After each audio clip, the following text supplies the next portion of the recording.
ঠাকুরের আতুল চরণে প্রণাম জানিয়ে, আরাধ্যা জগৎজননী বড় মায়ের আতুল চরণে প্রণাম জানিয়ে, পরম পূজ্য পাদবর্দার চরণে প্রণাম জানিয়ে, পূজনীয় আচার্যদেবের চরণে প্রণাম জানিয়ে সকলকে আমার আনন্দিত জয়গুরু বলে আলোচনা প্রসঙ্গে সপ্তম খণ্ডে 23শে মাঘ 1352 সাল বুধবার শ্রী ঠাকুর পাতে মাতৃমন্দিরের দক্ষিণ দিকের বারান্দায় চৌকিতে উপবিষ্ট যতীন দাসকে বলছেন, আপনাদের কাগজ প্রতিষ্ঠা লাভ করলে বিশ্ববিদ্যালয় গড়বার সুবিধা হবে।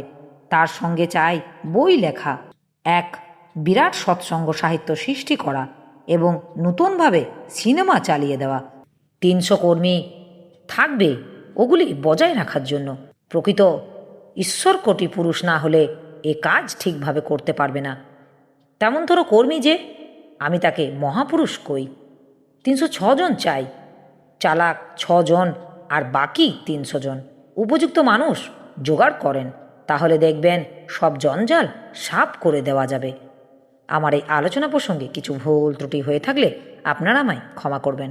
উপস্থিত দাদা, ভাই, বোন, মায়েদের আমার আনন্দিত জয় গুরু।